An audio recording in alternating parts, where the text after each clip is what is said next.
wabarakatuh. Perkenalkan, nama saya Ella Gustiani. Di sini saya ingin menjawab pertanyaan mengenai mata kuliah Hukum Internasional. Di sana terdapat dua pertanyaan dan akan saya jawab di dalam video kali ini. Yang pertanyaan pertama itu adalah mengapa Tahta Suci Vatikan disebut sebagai subjek HI. Nah, jadi dikatakan subjek HI karena Vatikan sendiri diakui oleh negara-negara dunia dan menjadi pihak pada perjanjian-perjanjian internasional dan anggota pada beberapa organisasi internasional.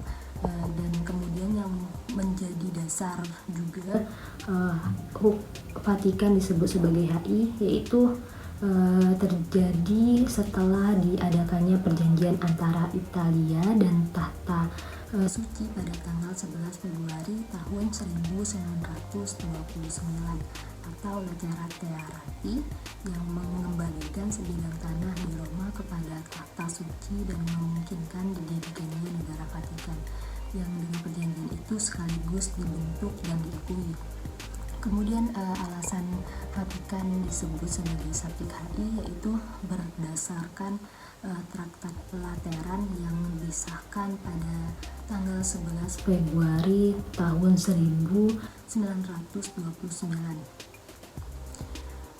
Dan kemudian Vatikan tersebut juga ditandatangani oleh pemerintah Italia dan Tahta Suci Vatikan.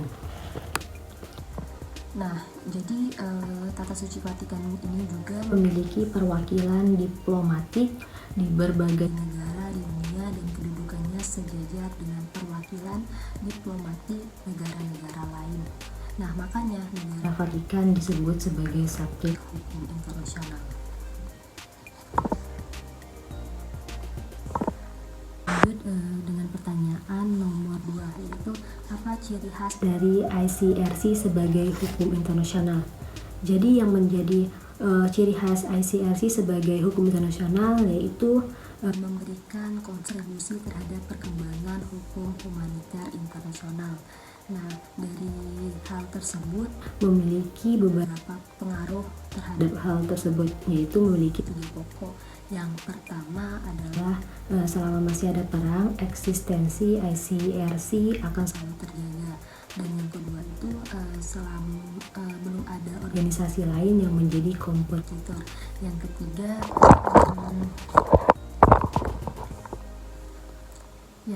itu peran ICCR yang telah diakui oleh masyarakat internasional sudah bertahun-tahun. Kemudian adanya juga mengapa ciri khas dari ICCR ini yaitu dari hasil penelitian menunjukkan bahwa ICRC secara umum diakui sebagai organisasi internasional yang memiliki kedudukan tersendiri sebagai subjek HI, walaupun dengan ruang lingkup yang terbatas. Dasar hukum mengenai status ICRC terdapat Statuta Gerakan Palang Merah dan Bulan Sabit Internasional. Nah, inilah yang menjadi sebuah ciri khas dari ICRC sebagai HI, yaitu terdapat Statuta Gerakan Palang Merah dan Bulan Sabit Internasional. Kemudian tadi juga dijelaskan bahwa yang menjadi ciri khasnya itu adanya hukum humaniter internasional. Nah, ICRC ini juga berperan untuk memantau perubahan sifat konflik bersenjata, termasuk diantaranya adalah mengatur konsultasi dengan maksud untuk memastikan kemungkinan mencapai kesepakatan tentang aturan baru dan mempersiapkan rancangan teks untuk diserahkan kepada konferensi diplomatik.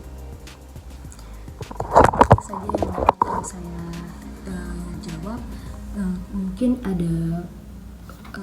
ada kekurangan ataupun kata-kata salah dalam penyampaian ataupun menjawab materi tersebut. Saya mohon maaf. Semoga teman-teman bisa memakluminya dan saya akhiri. Wassalamualaikum warahmatullahi wabarakatuh.